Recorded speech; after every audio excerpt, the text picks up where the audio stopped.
اب یہ برادری کے رٹے، یہ قبیلوں کی لڑائیاں، یہ سب جہالت قرار پائی. قبیلے صرف تعارف کے لیے، باقی کوئی بڑا نہیں کوئی چھوٹا نہیں. ان اکرمکم عند اللہ اتقاکم، اللہ کی نظر میں اس کی عزت زیادہ ہے جو پرہیزگار زیادہ ہے. اب انقلاب ہے. اب اس نام پر قوم کو تقسیم نہیں کیا جائے گا. اب حضرت بلال حبشی آئیں گے تو حضرت عمر اٹھ کے کھڑے ہو جائیں گے امیر المومنین ہوتے ہوئے، اور انہیں اپنی جگہ پر بٹھا کے کہیں گے بلال آپ تو ہمارے سردار ہیں. میلاد ایک انقلاب کا نام. میلاد شریف سے پہلے لوگ بتوں کی پوجا کرتے تھے معاذ اللہ. میلاد شریف سے پہلے کئی جگہوں پہ درختوں کو، سورج کو، چاند کو پوجا جاتا تھا. اب میلاد ہو گیا. اب حضور نے قانون بنا دیا کہ سجدہ سوائے رب کے کسی کے لیے جائز نہیں. تو کوئی بھی ہو، کتنا بڑا بھی ہو، جائز ہی نہیں. سوائے اللہ کے کسی کے لیے سجدہ جائز. اعلیٰ حضرت رحمت اللہ تعالی علیہ سے کسی نے سوال پوچھا کہ ایک تو ہے نا کہ سجدہ عبادت کے لیے، وہ تو کفر ہے، شرک. اگر کوئی تعظیم کے لیے کسی کو سجدہ کرے پر کرے تعظیم کے لیے تو حکم کیا ہے؟ تو اعلیٰ حضرت نے 50 دلائل کتاب و سنت سے اور 150 حوالے فقہاء اور محدثین کے لکھ کے کہا تعظیم کا سجدہ بھی حرام ہے. سجدہ سوائے رب کے کسی اور کے لیے جائز. یہ سمجھ آ رہی ہے میری بات کی؟ بعض جگہوں پہ ان پڑھ پیر ملتے ہیں بیچارے، وہ کہتے ہیں جی اے معرفت دی گل ہے. میں کہ معرفت دی نہیں ہے تو جہالت دی گل ہے. اب جہالت کر رہے ہیں. تو نبی پاک کا میلاد انقلاب ہے. اب ہم نے اس انقلاب کے جو مقاصد ہیں ان کو سمجھنا ہے. حضور کس لیے آئے؟ ایک مقام میں نے قرآن مجید کا تلاوت کیا. اللہ فرماتا ہے وَدَاعِيًا إِلَى اللَّهِ بِإِذْنِهِ وَسِرَاجًا مُنِيرًا. فرمایا ہم نے نا اے محبوب علیہ السلام آپ کو اللہ کی جانب بلانے والا بنا کے بھیجا، اللہ کے حکم کے ساتھ، اور چمکتا ہوا آفتاب بنا کے بھیجا. نبی پاک علیہ السلام نے لوگوں کو اللہ کی جانب بلایا، عبادت کا سبق دیا. ہمارا جو وجود ہے نا یہ کچھ چیزوں کو طلب کرتا ہے. کھانا، پینا، سونا، یہ وجود کی ضروریات ہیں. اگر یہ چیزیں اسے نہیں دی جائیں گی یہ کام نہیں کر سکے گا، آگے نہیں بڑھ سکے گا. ہماری روح کی بھی کوئی ضرورت ہے. یہ جو لوگ سوال پوچھتے ہیں نا کہ جناب پیسے بھی ہیں، گھر بھی ہے، نوکری بھی اچھی ہے، دل نہیں لگتا، بور رہتا ہوں. روح پیاسی ہے، روح کچھ مانگتی ہے. روح کی غذا کیا ہے؟ اللہ کا ذکر، حضور پر درود و سلام، نبی پاک کی غلامی. یہ روح کی ضرورت ہے. آپ یہ دیکھیں نا ہر زمانے میں لوگ پوجا کرتے رہے معاذ اللہ، کوئی درخت کی، کوئی پتھر کی، لیکن ایسا دور نہیں گزرا کہ کسی نے کسی کی پوجا نہ کی ہو. راستہ غلط مل گیا تو غلط جگہ لگ گئے، لیکن کسی کی عبادت کرنا یہ انسان کے وجود کی ضرورت ہے. یہ سویرے 11 گھنٹے سو کے بھی لوگ تھکے تھکے کیوں اٹھتے ہیں؟ سو کے اٹھے اور اس کا دل کر رہا 2 بندے مجھے دبائیں. اب تو فریش ہونا چاہیے تھا. کیوں؟ صرف اس لیے اس وقت سویا ہے جب رب نے سونے سے منع کیا. اگر یہ نماز کو اٹھ جاتا تو اس کی روح تازہ ہو جاتی، اس کی طبیعت بہترین ہو جاتی. نبی پاک نے ہمیں اللہ کی جانب بلایا. اوہام پرستی، ڈرنا، سہم جانا، کالا جادو، بلی رستہ کاٹ گئی، ان بیماریوں سے نکلیں. جادو کی حقیقت ہے پر جتنی ہم نے سمجھ لی ہے اس سے باہر آئے. حضور نے اللہ کی جانب بلایا. جب بندہ عقیدہ توحید و رسالت والا ہوتا ہے پھر وہ اللہ پہ بھروسہ کرتا ہے، پھر وہ صبر والا ہوتا ہے، پھر وہ شکر والا ہوتا ہے، پھر وہ قناعت والا ہوتا ہے. نبی پاک علیہ الصلوۃ والسلام نے فرمایا رب پر بھروسہ کر کے صبح تم نے گھر سے نکلنا ہے. محنت ضرور کرنی ہے، محنت زوردار کرنی ہے، محنت سے جی نہیں چرانا. ہمارے بچے محنت نہیں کرتے، بالکل مزاج نہیں. اوہو آپ کیا کرتے ہیں؟ کہتے ہیں میں نے کاغذ جمع کرائے، باہر جانا ہے. اور جب کاغذ آئے گا چلے جانا، یا یہاں تو کچھ کرنا. کوئی پیشہ برا نہیں، ایک برا ہے صرف کسی کے آگے ہاتھ پھیلانا. باقی ریڑھی والا بھی نصیبوں والا ہے، محنت کر کے کماتا ہے.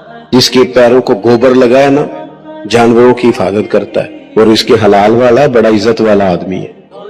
مانگ کے نہیں کھاتا، چوری کر کے نہیں کھاتا، کرپشن کا مال نہیں کھاتا، حلال کھاتا ہے. وہ تعظیم والا. نبی کریم علیہ الصلوۃ والسلام نے فرمایا تم نے صبح اللہ پہ بھروسہ کرنا ہے، گھر سے نکل جانا ہے.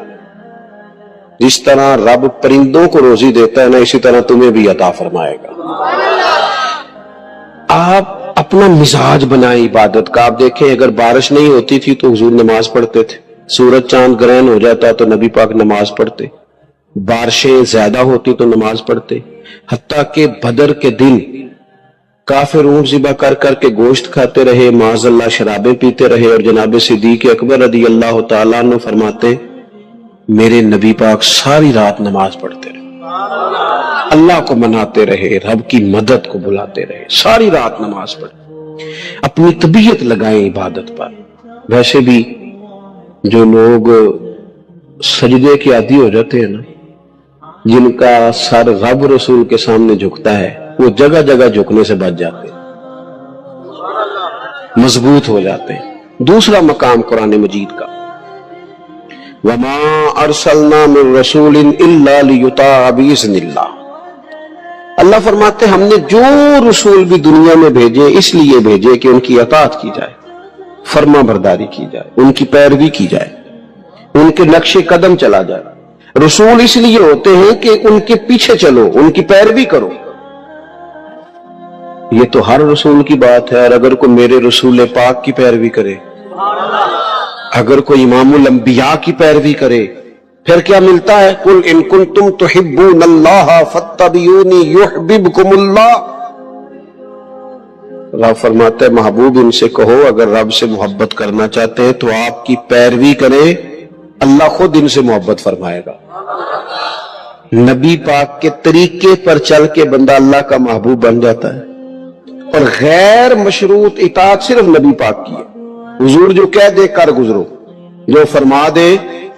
غیر مشروط اطاعت، باتیں زیادہ مشکل نہیں کرنا چاہتا، باقی جس کی بھی فرما برداری ہے وہ مشروط ہے. پیر صاحب کی، استاد صاحب کی فرما برداری غیر مشروط نہیں، مشروط ہے. کسی کا بھی حکم صرف وہ مانا جائے گا جو شریعت کے دائرے کے اندر ہے. اگر دائرے سے باہر ہے تو پھر کسی پیر کا، استاد کا حکم نبی پاک کا ہر حکم مانا جائے گا، کیونکہ حضور کی بات ہی شریعت ہے. نبی پاک کا اٹھنا بیٹھنا دین ہے، حضور کا کلام کرنا دین ہے. نبی پاک کے رستوں کا مسافر بنا جائے، حضور کی فرما برداری کی جائے، اطاعت کی جائے. نبی پاک سے پیار کرنا ہے وہ بھی کھول کے، اور حضور کا حکم ماننا ہے تو وہ بھی پورا. ہمارے ہاں لوگ پیار کھول کے کرتے ہیں، حکم.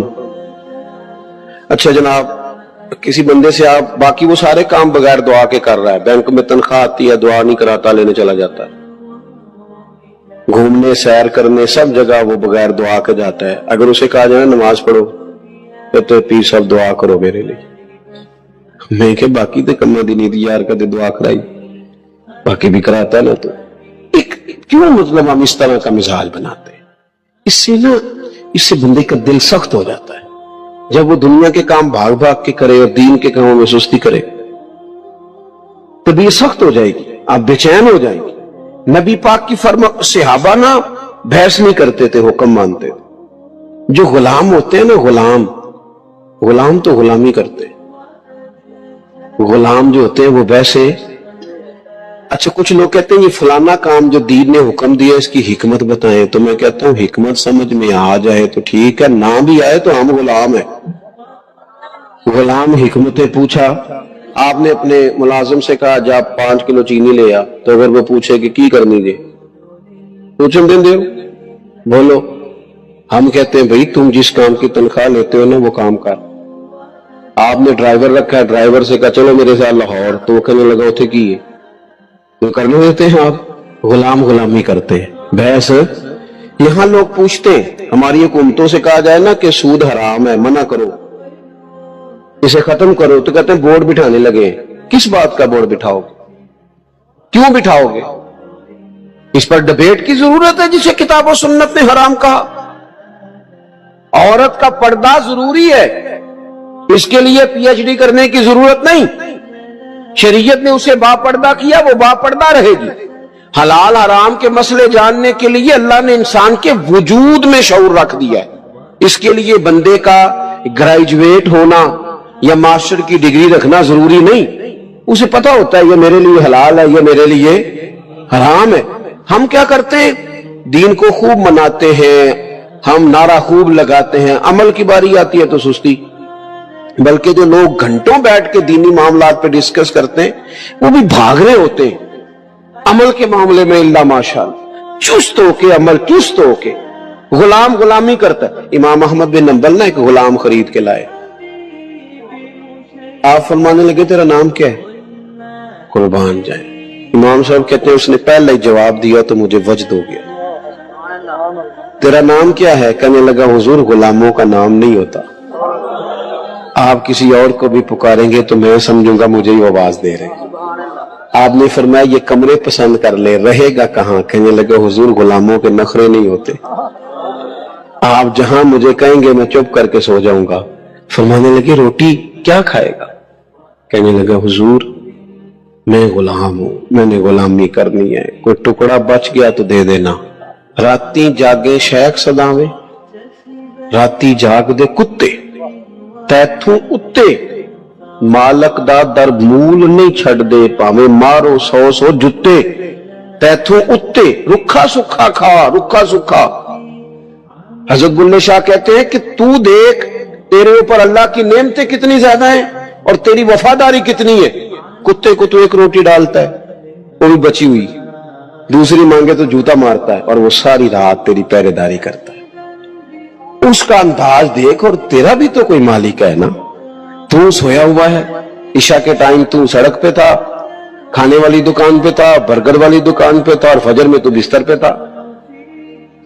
کہنے لگے راتی جاگے تے شیخ صدا میں, راتی جاگ دے کتے, تیتھوں تے مالک دا در مول نہ چھٹتے, پاویں مارو 100 جتے, تیتھوں اتے رکھا سکھا کھا, تے دینے جا رکھاں وچ ستے, تیتھوں اتے ایک برکی دا قدر پچھانن, پاویں مالک ہو من ستے, او تیتھوں اتے اٹھ بلیا, چل یار منا لے, نہیں تے بازی لے گئے نہیں کتے, نہیں تے پھر بازی لے گئے کتے.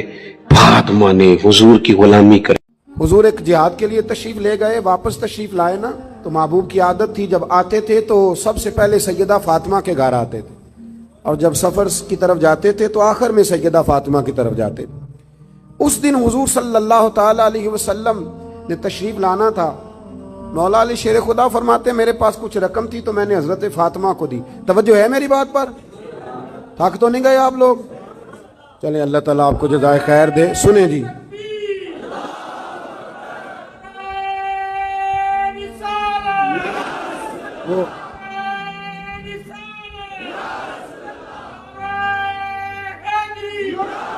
اللہ آپ کو جزائے خیر دے, اللہ آپ کو برکت دے.